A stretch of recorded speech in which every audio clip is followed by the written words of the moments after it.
8h30. Merci de passer cette matinée avec nous. Immédiatement, la revue de presse israélienne relayée par Radio J ce matin. À Jérusalem, la crise sanitaire est à la une des quotidiens israéliens avec la menace d'un confinement pendant les fêtes du mois de Tishri. Oui, tout à fait. C'est ce qu'annonce en tout cas ce matin le Yediot Ahronot à l'ordre du jour. Confinement d'1 mois et demi à 2 mois. C'est le titre pas très optimiste de ce matin du quotidien. Cette idée qui était chuchotée dans les couloirs du ministère de la Santé est devenue hier bien plus que réelle.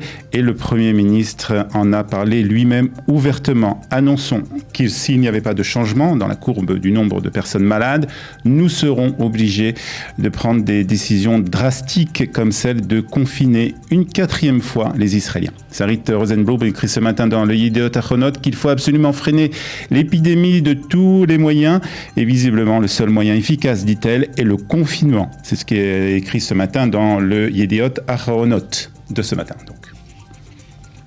Et dans ce contexte, le cabinet Corona a décidé des restrictions sanitaires. La question, Olivier, est-ce que cela va suffire ?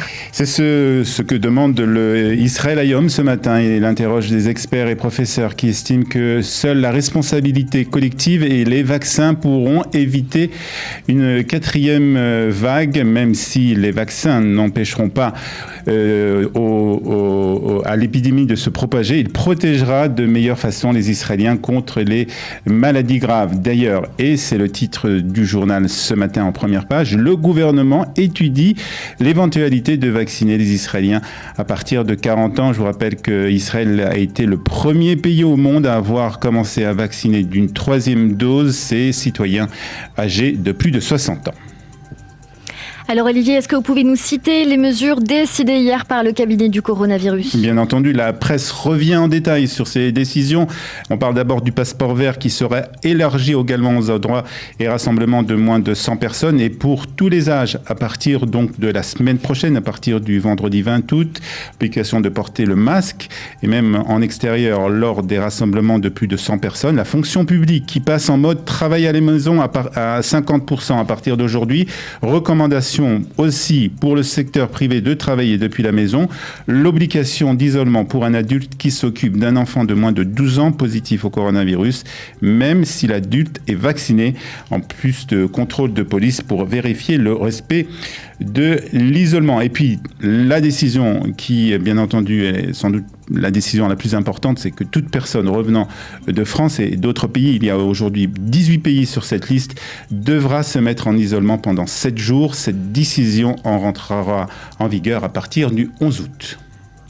Une décision qui devrait pas forcément plaire à tout le monde d'ailleurs. Dans le reste de l'actualité, l'Iran, on parle ce matin beaucoup de ces 5 bateaux qui ont perdu le contrôle au large des Émirats Arabes Unis.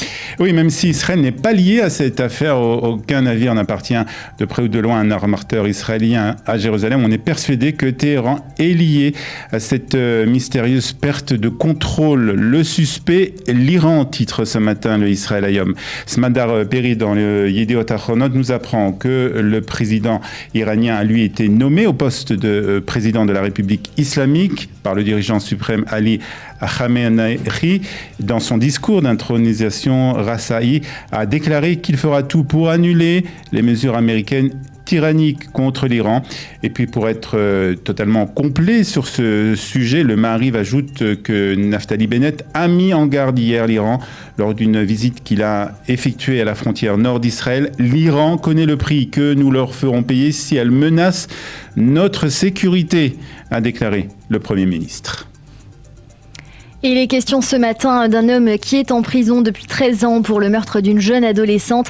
Hier, il a été mis en résidence surveillée. Un nouveau procès doit se tenir très prochainement. En fait, Roman Zadarov, le meurtrier présumé de Tahir Ada, crie son innocence depuis le début de cette affaire. Depuis donc aussi le début de cette affaire, la presse israélienne suit avec beaucoup d'intérêt ce procès. Le mois dernier, le bureau du procureur de l'État avait prononcé la tenue d'un nouveau procès pour Zadarov car des nouvelles preuves avaient été trouvées.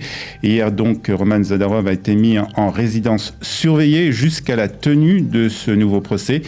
Il est difficile de mettre des mots sur la joie et le bonheur que je ressens, a déclaré Olga Zadarov, l'épouse de Roman, aux médias quelques minutes après la décision du tribunal. Et pour terminer, un mot des JO de Tokyo avec le retour hier en Israël du propriétaire de la médaille d'or Artem Dolgopiat. Tout à fait. Comme vous pouvez vous l'imaginer, Cyrielle, Artem a été accueilli ici comme un héros. Tapis rouge, tambourin, champagne. Était au rendez-vous hier à l'aéroport Ben Gurion pour le retour du champion olympique. C'est ce que nous dit ce matin le Yediot Ahronot. Après son test de Corona qui a été donc négatif, Artem est rentré dans sa ville à Rishon LeZion. Là aussi, les habitants l'attendaient pour le féliciter. Le père d'Artyom, Oleg, a pris un nouveau jour de congé pour l'occasion. C'est l'accueil le plus chaleureux que je n'ai jamais reçu, a déclaré le champion, et d'ajouter « J'ai envie de pleurer de joie ». C'est ainsi que se termine la revue de la presse depuis Studio Kalita.